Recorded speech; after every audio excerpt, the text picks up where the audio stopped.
Welcome back, friends, to the Distressed Princess. I'm Rhonda. In today's video, I'm sharing with you my most favorite dupes that I've done, and some of them may just surprise you. So this is a piece that I found on Kirklands.com, and it inspired me to make my own. This is a very large jar, much larger than the ones from Kirkland's that I got at Target a while ago for $6. You could definitely make this using one of the cylinder jars from the Dollar Tree as well. And this is a hula skirt, also from the Dollar Tree, that I've been using for well over a year now, taking bits off of it, using it as raffia. So what you're going to need to do is use each little bunch. It's in bunches of 3 or 4 strands in each little bunch. And you're going to need to cut 3 of those bunches at a time off of the hula skirt. And you're going to braid them together.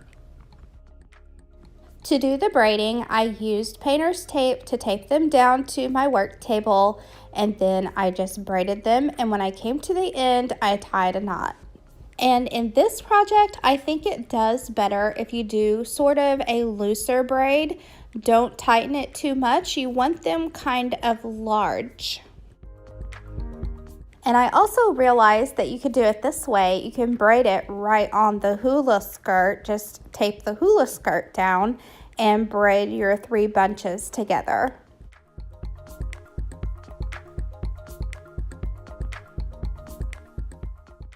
There's a knot on each end to keep the braids in place. And I made 10 of these braids. And I wanted there to be a finishing piece at the top and bottom to go around the braids. So I'm using some thicker jute twine that I had. I think the perfect thing would be the wired jute twine that you get at Dollar Tree.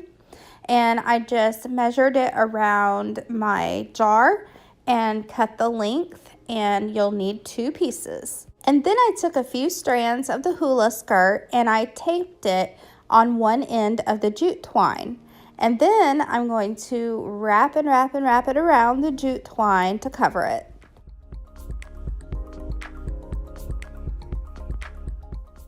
When I came to the end, I used another piece of tape to hold it together.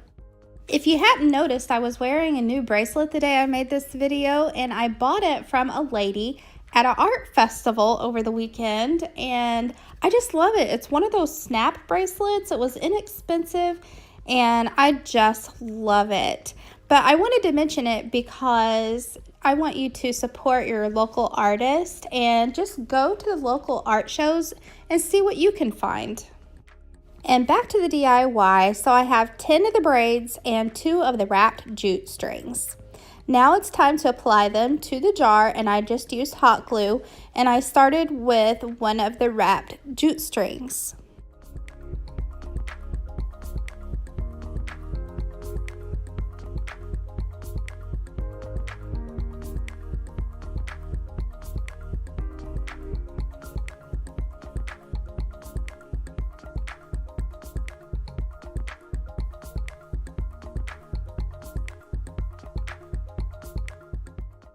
Then I started applying the braids, and at first I didn't think to cut the knots off because I thought, well, they would be at the back of the jar and they wouldn't be showing. I'd have that facing the wall or something, but just go ahead and cut those off. Those knots are just temporary, I think, just to hold the braids in place while you're working with it.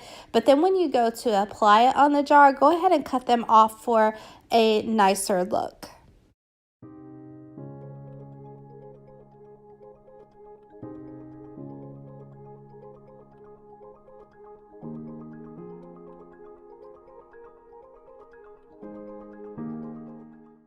So here's how it was looking after I got my braids all applied, except for the one knot that I didn't get cut off.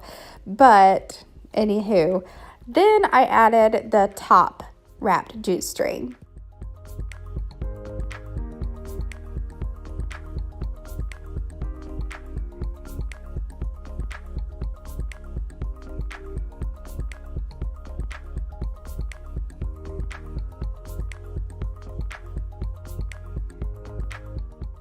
And she was all done. I was so happy to have made this really pretty thing for just stuff I had already at my house.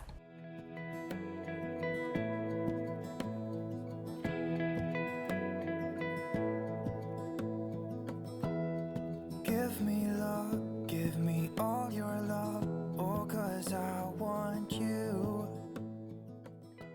I even surprised myself with this one. I fell in love with this art print that's framed and in glass, but the price tag was $49.99. And I thought, even though I'm not a real artist or a painter, maybe I could make this myself. So the first thing I did was look at my local Goodwill to see if I could find a cheap picture frame for my art print. And this one, even though the sticker says $3, it was half off of that. So I only paid $1.50. And I'm going to be doing the painting on this 50-cent piece of poster board. The next step is to get the frame painted. So in order to do that, I needed to open up the back tabs and get everything out of the frame.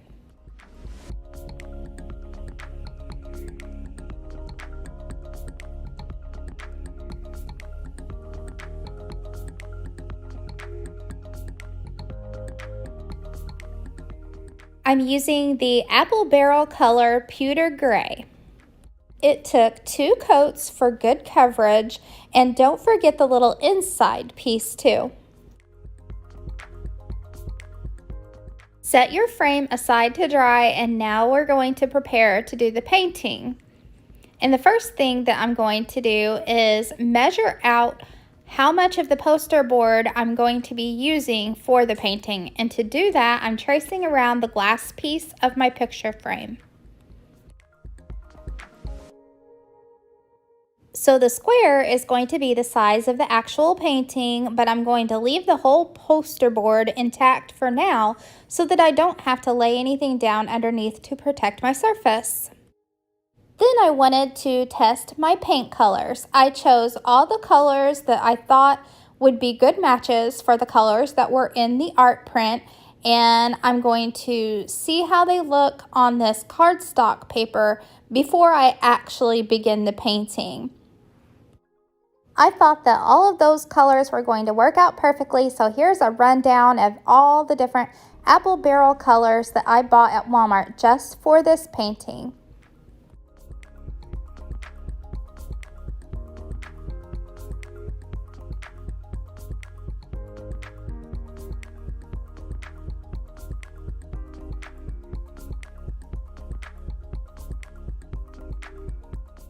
I used 3 different sizes of brushes, and my thickest brush I used to apply some white paint sort of as a base coat.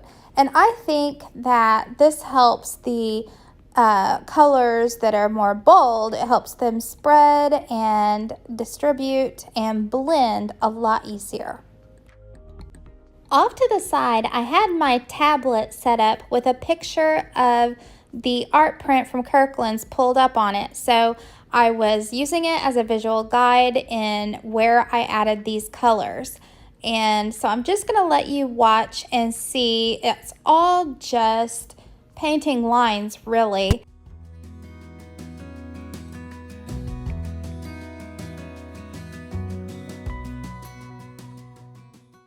I noticed in the print that there were some lines in the middle of the colors that didn't look like there was paint at all. So I used the end of my paintbrush to scrape through some of that color paint to make those lines. When all of the horizontal lines were done, then I went back with a very dry brush of white paint and went back over the bolder colors with up and down brush strokes. And this gives it a faded look that I saw in the art print, and that was part of the print that I really liked. Then around the left edge and the right edge, I did some white paint around and painting on top of some of the horizontal lines, the ends of them, and then I sort of faded them out. I faded them and blended them in with the colors in the painting so that it looks like it just kind of fades off the sides of the painting. Then I made sure that the glass in my picture frame was completely clean, so I used my favorite foam glass cleaner and gave it a good wiping down. Making sure that all the paint is dry, now it's time to cut your painting out of the poster board. Place it back in the frame along with the backing, and you have your very own art print, and it didn't cost but a couple dollars to make.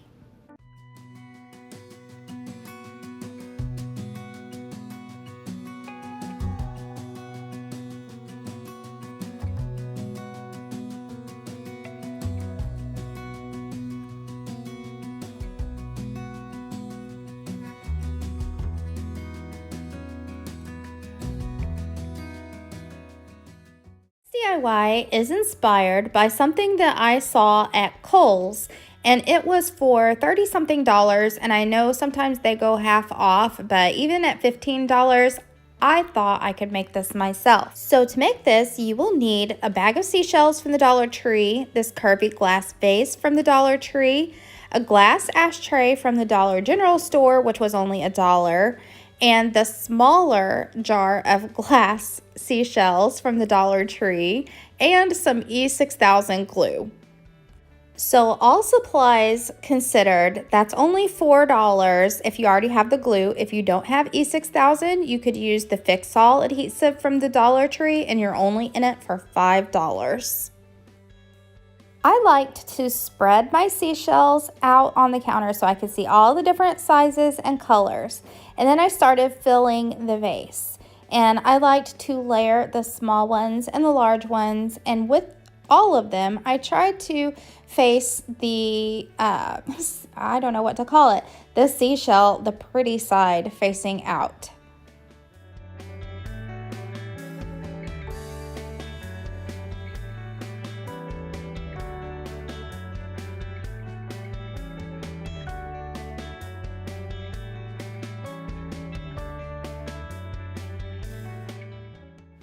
The glass ashtray from the Dollar General store fits perfectly on the vase from the Dollar Tree. So I'm using the E6000 glue to glue it down in place.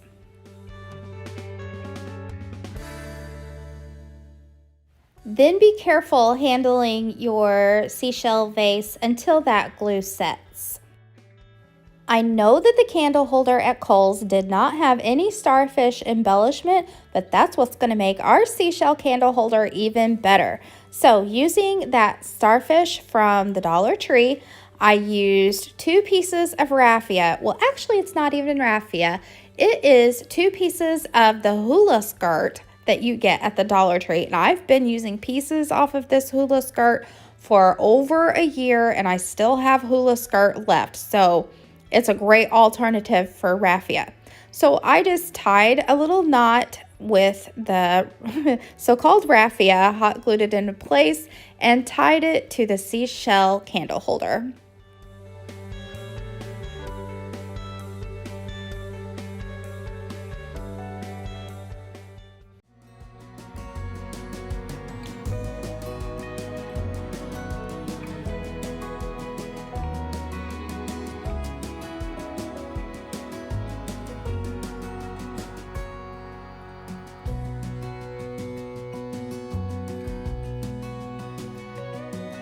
Next up is the sweet little cow picture. This cow just looking over his shoulder at me was so stinking adorable.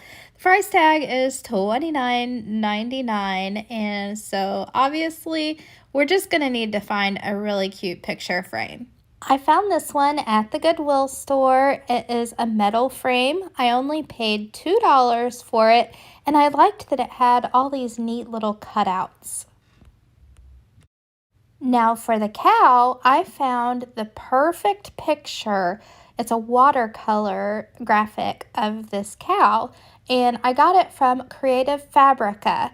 Creative Fabrica is a paid subscription service, but it is so worth the money.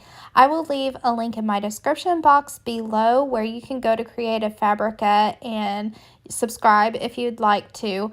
If you're not going to subscribe to Creative Fabrica, I'm sure you can Google a cow picture and just use any of the Google images, as long as you're not going to sell them. You have to be careful with that. But anyway, go to Google Images and just Google a nice milk cow, and you can do it that way too. Now back to the picture frame. All I'm going to do is give it one coat of Rust-Oleum Linen White chalk paint on the front and the back. Here it is, all painted up, and now we just got to put the cow in there. And here's the cow. I think I'm going to call her Bessie. I'm actually going to put this picture in my kitchen because I'm feeling the cow stuff. The cow picture in the store was $29.99, and I was able to do it for only $2. Give me love, give me all your love, oh, 'cause I want you. On the Kirklands dupe list are these candles, and I know you would have thought the same thing if you saw them. $7.99, and you know where you can get these candles. The Dollar Tree. I picked up 3 of them, and I'm going to make my own labels. Now these won't be scented candles like the ones in Kirklands, but they're going to be pretty. The first step is to remove their original labels. Here are my own labels that I made using the Canva program. There will be a link in my description box so that you can print these out for yourself and use. They don't say the same thing as the candles in Kirkland's because they had their scent names on them. I just made up some new things to put on here. Once you have the labels printed, then cut them out. Then do a test fit around one of your candles to see what length you'll need to cut off.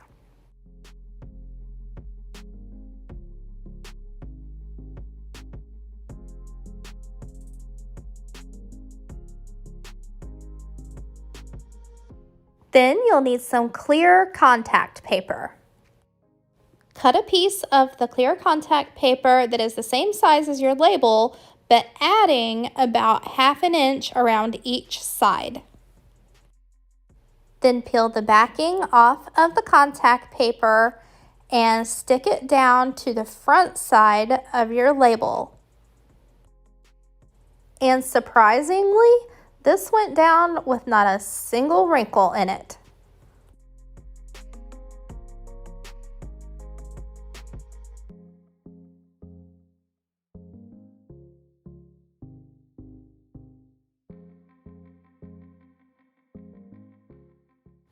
Apply the label to the candle, and it's all done. And how cute!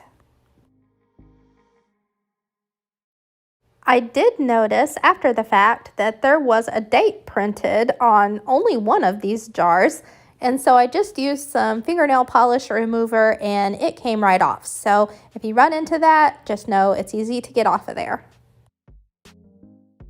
And again, Kirkland's candle was $7.99.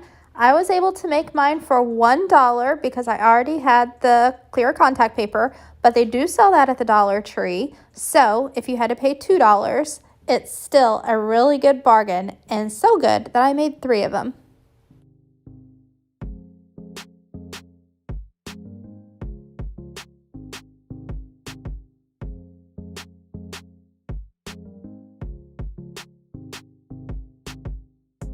The next thing I found was this beautiful picture from Target. It was another Hearth and Hand product for $19.99. To make something similar, you'll need to find a pitcher, of course. I chose this glass pitcher for the shape of it. You don't want a potbelly pitcher or anything that's going to blossom out at the bottom because you're going to paint lines on it or draw lines on it. So you need the pitcher to be as straight up and down as possible. And I found this one at the junk store for $6. I learned a handy trick since I did this project last year. If you'll do a clear coat, clear spray paint on your glass first, your paint that you put on top will stick much, much better. I taped off the bottom part of the picture so that I can get the dual colors like the one at Target. So the top most part of the picture is going to be that tannish cream color, and then the bottom part that I'm taping off is going to be some form of terracotta. I would have liked to have been able to remove the design that was originally on the picture, but it was the kind of design that you could have took a jackhammer to it and the glass would be broken, but the design would still be there. So I had no way of removing mine, but if you do, if you can use fingernail polish remover to remove any designs that might be on your thrift store picture, go ahead and do so. I thought that the best way to get the kind of texture that was on the original picture would be to use chalk paint. And there's good to this and there's not so good to this. The chalk paint will tend to get clumpy when you're painting it on glass. So being that I had to use two coats of this mineral chalk paint, it's the Waverly brand in the color mineral, it did want to clump up on me.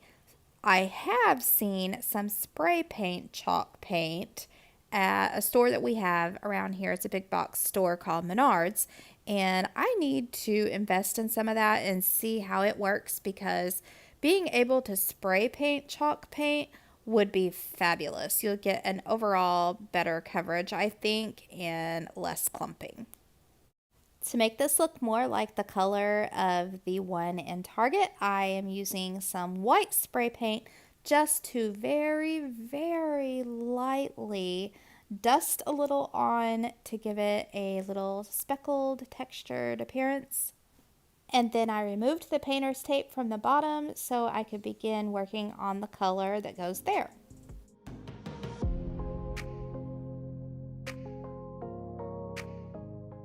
Okay, to get a good color, I used a hodgepodge. I started out with the terracotta, which I added to that bowl of the Waverly mineral that I already had used on the picture. And I thought maybe that would give me the right color, but it wasn't totally to my liking. So then I added some of this light mocha. And that didn't really do it for me either. So then I added some Waverly chalk paint in truffle. And that one I thought was all right. So I began painting the bottom of the picture. Ordinarily, I probably would have tried to use tape to get a crisp, clean, straight line, but I was afraid that if I put tape over that mineral color paint, that it would just peel back up with the tape, as I've had happen many times before. So I did the best I could and just free-handed that along the bottom. The picture in Target had a much smaller part that was this darker color, but I wanted there to be more of it showing, so I made mine bigger.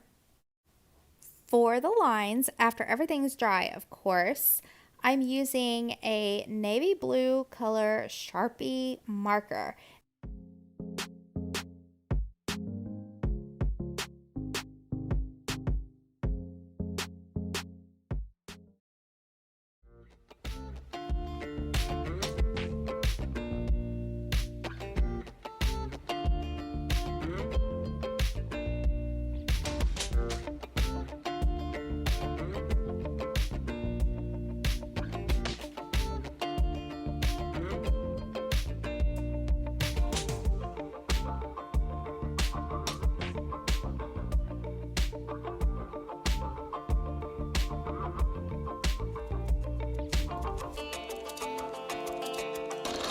And my last inspiration today is the Forever Roses. And these things are beautiful, but look at the price tag. And this is a cheap one. Usually they'll run up to $500 or more, I've seen.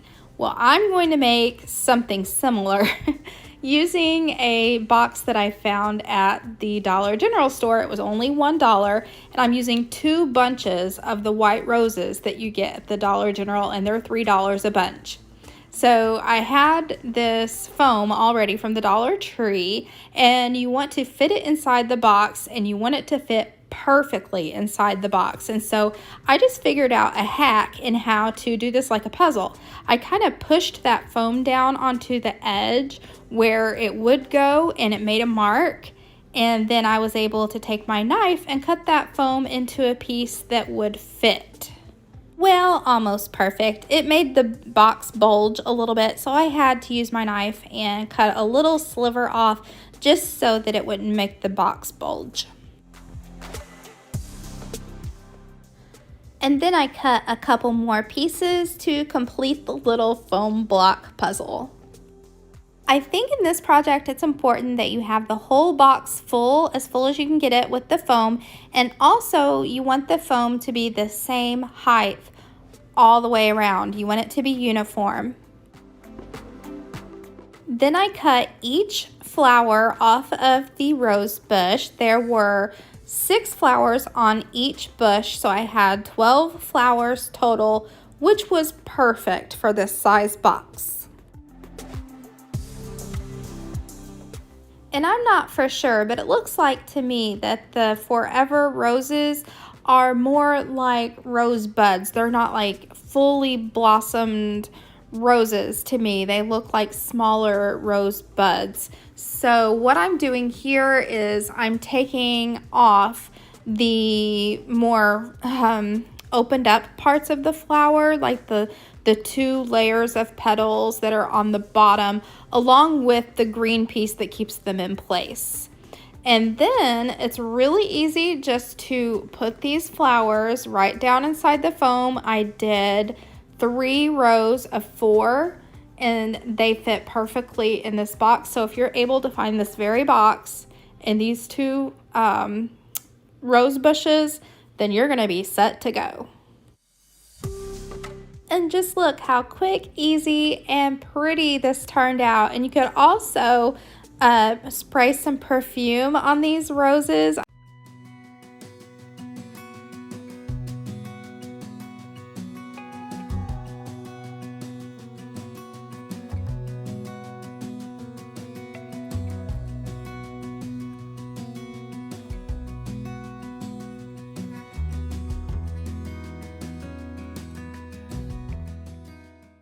Number 1 is my take on these, what they're calling them, textured pillows. Pottery Barn's price $79.50, but that's just for one, and they are varied in price. But watch how I make it for just a couple bucks. We're starting with 2 rugs from the Dollar Tree.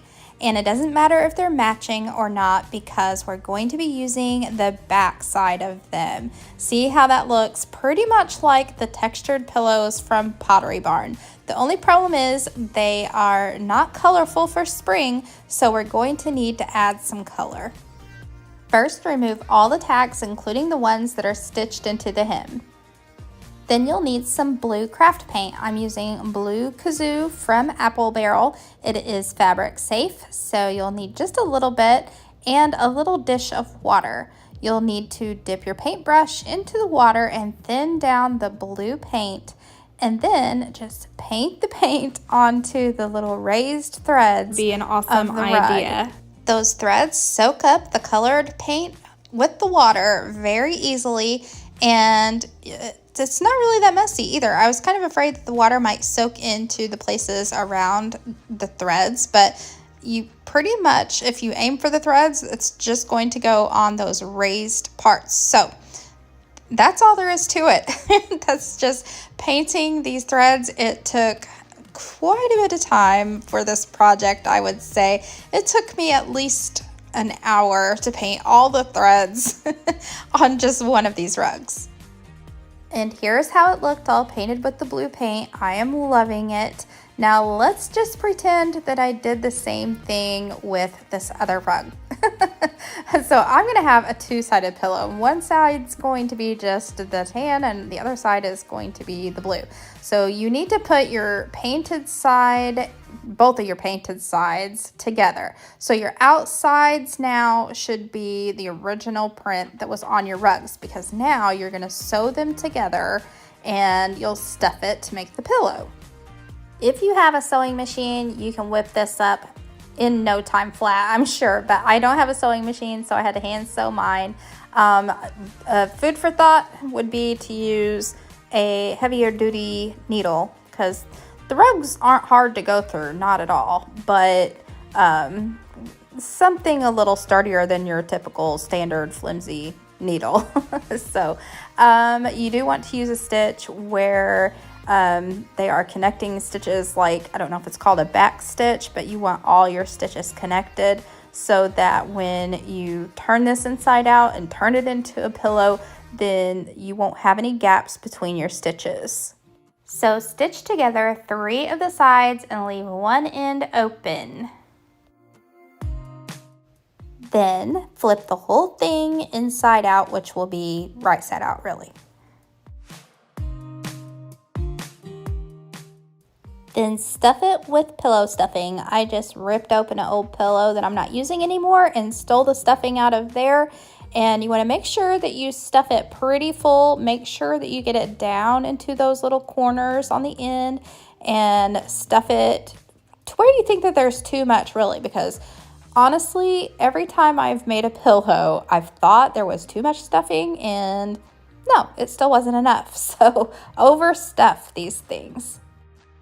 The last step is to close up that end, so you'll fold in the edges and take your needle and thread and just stitch. I think it might be a whip stitch. I could be wrong. I don't know my sewing terms, but you'll just stitch up the end like I'm showing you here, and voila, you got yourself a Pottery Barn pillow for a couple bucks. Well, if you don't have the stuffing, maybe a little more, but it's still not $80.